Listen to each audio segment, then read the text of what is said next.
Kia ora, I'm Sharon Brett Kelly. Today on The Detail, another story from the Pacific. This time, a tiny island with a Chinese missile named after it, called the Guam Killer. Guam is a territory of the US and a crucially important military outpost. And it's a prime target for nuclear attack by China or North Korea. Now it's getting set for a decade of missile weapons testing. The first round is just months away, but it has left its local people feeling powerless over what happens on their own land, to their environment and to their health. RNZ Pacific reporter Alicia Foon has just been there. Well, I heard about the build-up of the military expansion. Guam is a US territory, but it's also a Pacific island. And I was fascinated about what's going on there, particularly with the announcement of missile testing happening there twice a year over the next decade.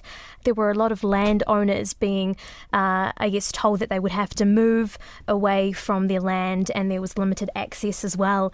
And so being there in person and speaking to the governor of Guam, speaking to cultural historians, landowners, local indigenous Chamorro people, and also being a part of the discussions with military was fascinating, and I learned a lot.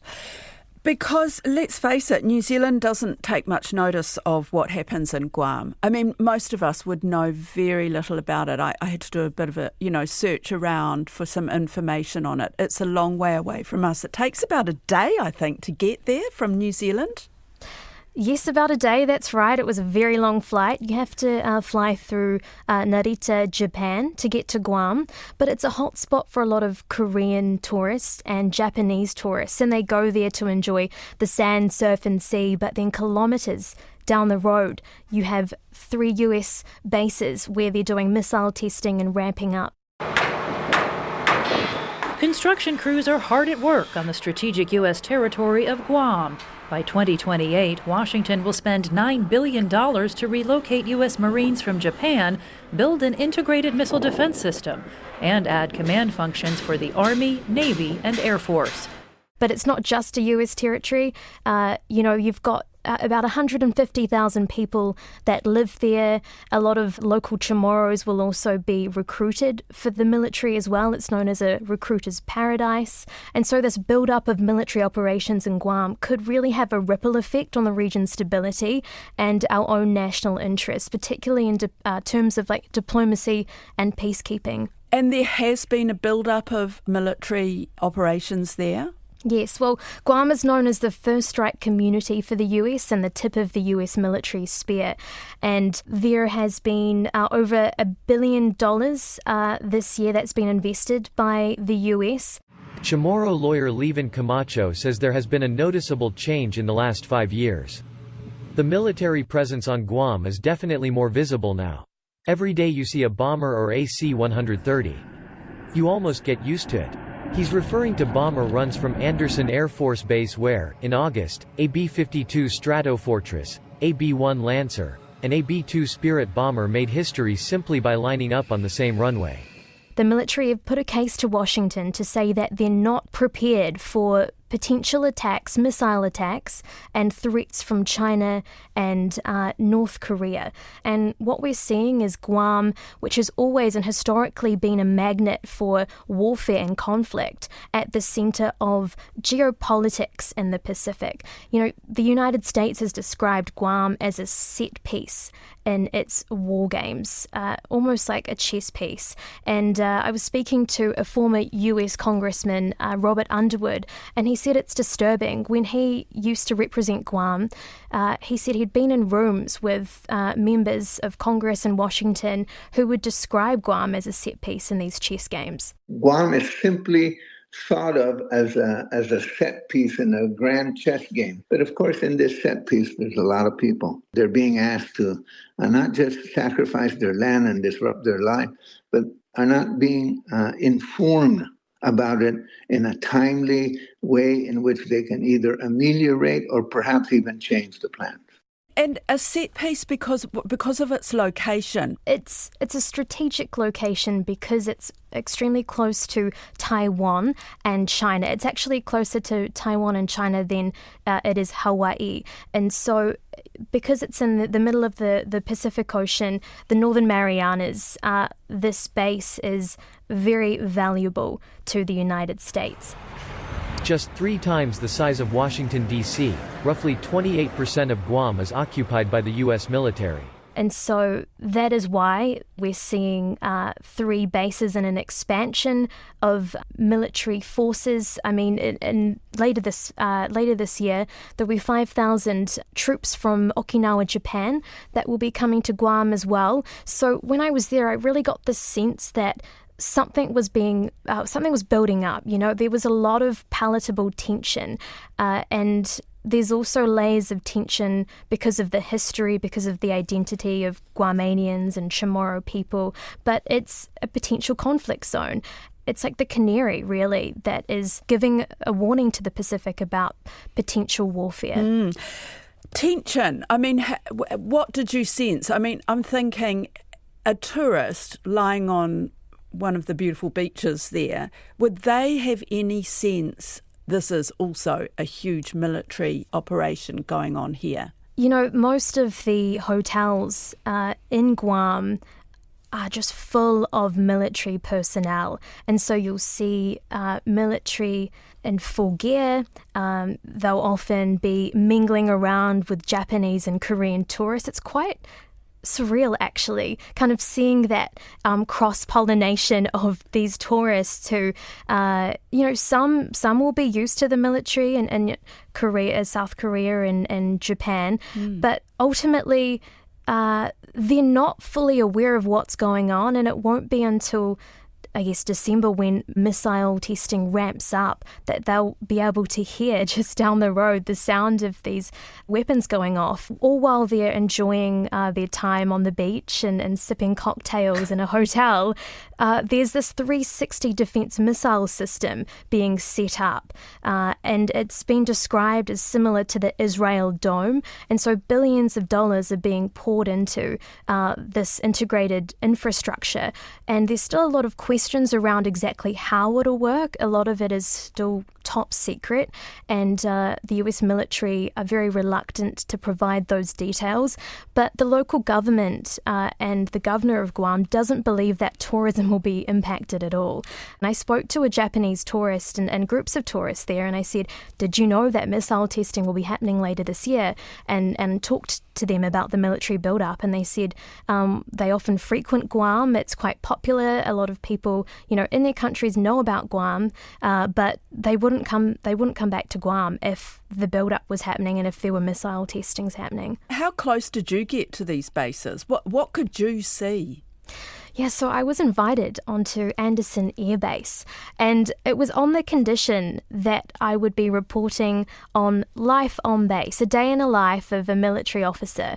And so they would only talk to me about the good that was happening there, which was really interesting as well. So they told me that they had been part of a wildlife program, and they were helping to support turtles that were hatching on a private beach inside the Andersen Air Force Base. When I did push them, when I did question them about the expansion, about the missile testing, I was interrupted by a comms person, someone that was looking after the military, and they interrupted and said, no, sorry, we can't have any of that. We invited you on here to talk about life on base, no questions about the missiles expansion. And so what did you see? I saw a lot of construction happening on the base. They took me along where the aircrafts land. I saw a huge drone about the size of a car, which is manually used. I saw the bomber jets. I saw essentially where a lot of the military live. I was inside of a car, really, and I would stop to take photos and videos, but it was still very much a controlled visit. And so the areas that I wasn't able to fully access were parts where there were people contracted by the US to help build these integrated missile systems. They didn't take me to the spot where they would be doing that for obvious reasons, but they seem to be, you get a sense that something is happening. There's a lot of expansion, there's a lot of construction going on, but then it's a controlled environment as well, so you will only see what they want you to see. Guam is also home to a Naval Ordnance Annex, a naval computer and telecommunications station, home port for fast-attack nuclear submarines and, since 2013, a terminal high-altitude area defense missile defense battery. And what about the local people? How do they feel about it?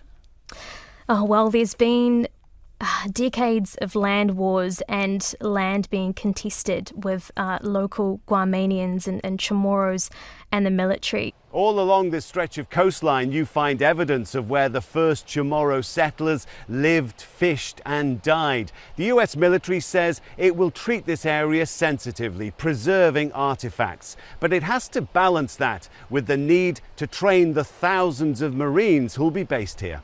It's very divided, but you've got former military people that are Chamorros who say that they feel suspicious, that there's not enough information, there's not enough transparency. People that live within the Anderson Air Force Base, which will be one of the main sites where missile testing is happening, they're going to have limited access to their land. They've also been told, I think there were about 250 letters that were sent out to landowners, letting them know that potentially they'd have to move, they'd be compensated, but they would have to leave their properties. And there's a lot of land that is shared, there's limited access, and so it's not great for a lot of locals.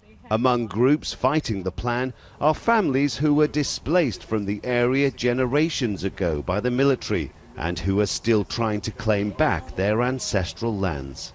It's at the point where my mom, my aunties, my uncles, they're tired. They're tired of this fight. You know, we're wondering, is there ever going to be a chance that it will be returned to us? An island paradise, feeling ever squeezed by international events, very far from its shores. And already they're suffering from a lot of poor health and conditions. Water is contaminated on the island, not to mention the impact of military on wildlife as well. So I think it's a difficult place to be. Speaking to the governor of Guam, Lou Leon Guerrero, she told me that it's important that there is a US military presence in Guam, otherwise they'd be under Chinese rule, and that was a threat to her. If they just get up and leave right now, we will be worse off in terms of peace, because I certainly don't want our people to be under Chinese rule. And that is very, very real threat here, Alicia. It is a real threat. I mean, North Korea every other week sends missiles out this way. Is that true, though, that if it wasn't a US territory, it would be under Chinese rule? Well, that's an interesting one, because when Guam suffered the impacts of a typhoon, the most recent typhoon it went through, there was a cyber attack by China. And so it happened in 2023, a cyber malware attack, and it impacted Guam's critical infrastructure, maritime operations and its transportation. And so that was, I guess, one of the main points that was raised is, look, if we here on this island, the US military here, if they're not building its military base, if we're not looking stronger towards, North Korea and China, if we don't win this arms race, this is what will happen. We'll see cyber attacks, we'll see potential nuclear attacks on this Pacific territory. So in one way, it's very vulnerable. If the US military base wasn't there, the people, the island would feel vulnerable. Exactly. And it's a catch-22, really. On one hand, you have people saying the US are our liberators, they're our heroes. When we face an invasion, historically, when Japan took over, there was a lot of trauma that were faced. And so people see the US military as their heroes. But then on the other side, you have people that have really looked into this, are educated and want to break free, want to become independent. And so they see this essentially as almost having the US military on the island. It's like having a giant living in your home. You know, even if it's a so-called friendly giant, the home will get damaged. And that was a description from former US Congressman Robert Underwood. And he was saying, look, either way, the US military here is not a good thing because we're even more of a target to China. We're even more of a target to North Korea. Our population over the last decade has been quite alarmed with the provocations and direct threats that have been made by the government of North Korea. We're also, of course, concerned with the military propaganda that the People's Republic of China had issued, which shows bombings of Andersen Air Force Base. So take away the nukes, take away, the expansion, the military, because we just want to live in peace. And that's from a lot of Chamorros, from a lot of young people as well, who believe that it's important that people have, the rights to their land, the rights to live in peace. But interestingly enough, when I spoke to the governor of Guam, she said that nuclear weapons were necessary to maintain peace. We are very much for peace. Sure. You have to balance out what you are, right? Would you consider long-range missile testing and the ramping up of military activity as peaceful? And is that I consider that as ways and measures to maintain peace in our island. And I know exactly the challenges of militarization. I know that. I'm very familiar with all of that, right? So the bottom line for me as governor is, how do you weigh and balance peace, protection of freedom, democracy, and all of that, right, over here with the threats of the geopolitics out here? And she actually got back to me after that interview that I did with her, and there was a lot of pushback from locals. They were furious. They were upset that she used this line to say that it was important that missile testing happened. She's in a rock and a hard place, really, because ever since she came into power over the past 5 years, she was an advocate for people, she was an advocate for independence, and now she's being called a mouthpiece for the US and almost a puppet for the US military. So it's really difficult. And I asked him, look, can you say no to the military? Do you have that power? And a lot of people have said, unfortunately, it's difficult. And even if we did protest, even if we did say no, will they listen? Will we be heard? It feels like they are powerless. It does. It's difficult because they vote for a local legislature, a governor, a delegate to the US House of Representatives, but it's an unincorporated territory with a non-voting member in Congress. So yes, they are US citizens, they are Pacific Islanders, but they have no say in who will be president. Is there talk of independence? Yeah, there's been long-running discussions among Chamorro people about independence. So while some advocate for self-determination and breaking away from that US control, others feel that Guam's economic and security ties to the US make independence difficult.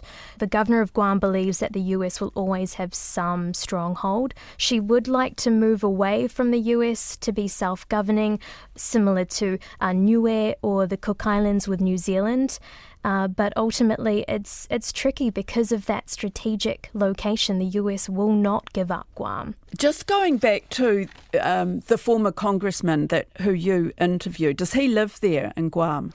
He does, Robert Underwood. He's now one of the lead voices as a Pacific security watchdog. And so he's been trying to hold the government, the governor of Guam to account, Washington to account, and also the Missile Defense Agency, which is creating this 360 integrated defense system on Guam. And he's worried that landowners are being, pushed into a tight corner, not being able to say anything. And he's raising the flag saying, look, it's important that our Pacific neighbours understand what's going on. It's important that if Guam doesn't have a voice, the Pacific Islands Forum need to step in.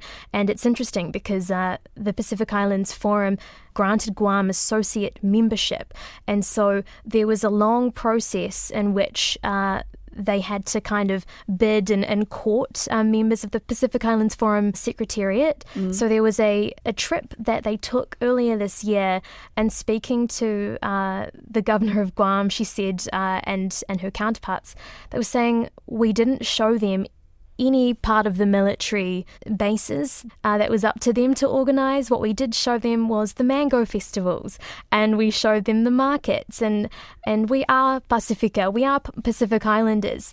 So on one hand, you have, the US saying the Guam is a US territory. No, you cannot be a part of the Pacific Islands Forum. But now, conveniently, Guam is now in this position where perhaps it will have more of a voice, perhaps it will have more support, but the US is clearly growing its footprint in the region, and that will be raising a lot of eyebrows. So hang on, the US isn't in favour of Guam being part of the Pacific Island Forum? Initially it wasn't, and they weren't fully aware of this associate membership, but the governor of Guam has aspirations and she's gunning for full membership, so it means that Guam will have more of a say at the decision-making table. But interestingly enough, the Pacific Island leaders, particularly Fiji's Prime Minister Sitiveni Rabuka, wants to create a zone of peace. And so on one hand you have the US and China contesting for more territory in the region to expand its footprint, but then you have these Pacific Island nations who say the major threat right now that they want to focus on is climate change. And they're wanting the US, China, these large carbon emitters, to take responsibility and to focus on what they see as a bigger threat, the biggest threat. And we see a lot of these islands waiting for the US to provide the funding that they've promised in order to support people that may be impacted by climate change. And is this the first round of missile testing? It will be. It will be the first official round, and they plan to do this twice a year over the next decade, 4 days at a time, and it will be happening from kind of 6 o'clock onwards, so it'll be happening in the evening. So you can imagine these huge, like, boom, and noises in the evening. You've got tourists kilometres down the road and locals that don't even have proper access into their properties. Honestly, being there felt almost dystopian. This cross-pollination of these Korean Japanese tourists. You've got local Chamorros, you've got hard-working Filipino workers in hospitality and taxi drivers who were there to make money, kind of support the military expansion as well. And when I was there was a naval ship that had arrived, and so there were hordes of military, and what happens is that when they come off these ships, they want to blow off a little bit of steam, so they'll end up drinking and partying and going to the local clubs down the road. And some of the locals told me, unfortunately, they're not always the most polite, and there have been fights that have broken out, and the US media haven't been quick to pick up what's going on in Guam. I guess there's another issue that we could delve into too about nuclear radiation survivors as well. Yeah, well, I was going to ask you about that. So testing has happened before. There are people who are sick from that kind of contamination. Yeah, that's right. So between 1946 and 1958, the United States detonated 67 nuclear tests. And the brutal impacts of those tests are being felt today. So the United States were able to compensate people who suffered for poor health. In the Marshall Islands, there was a one-off compensation. But the people of Guam and other US territories were affected by the downwind of that radiation poisoning. You have hundreds of people that for years have faced a number of cancers, birth defects as a result of this radiation exposure. And so the RECA program compensates those affected by the nuclear fallout in the Pacific, but Guam survivors have never been acknowledged or compensated for what they've faced. So are you saying that people in Guam could be eligible for this compensation? They are eligible. Oh, okay, they are. But yeah, so in 2005, the National Research Council declared the territory was eligible for compensation under the Radiation Exposure Act. That's been supported by Joe Biden as well, and Democrats are saying that they're all for it and they would support it.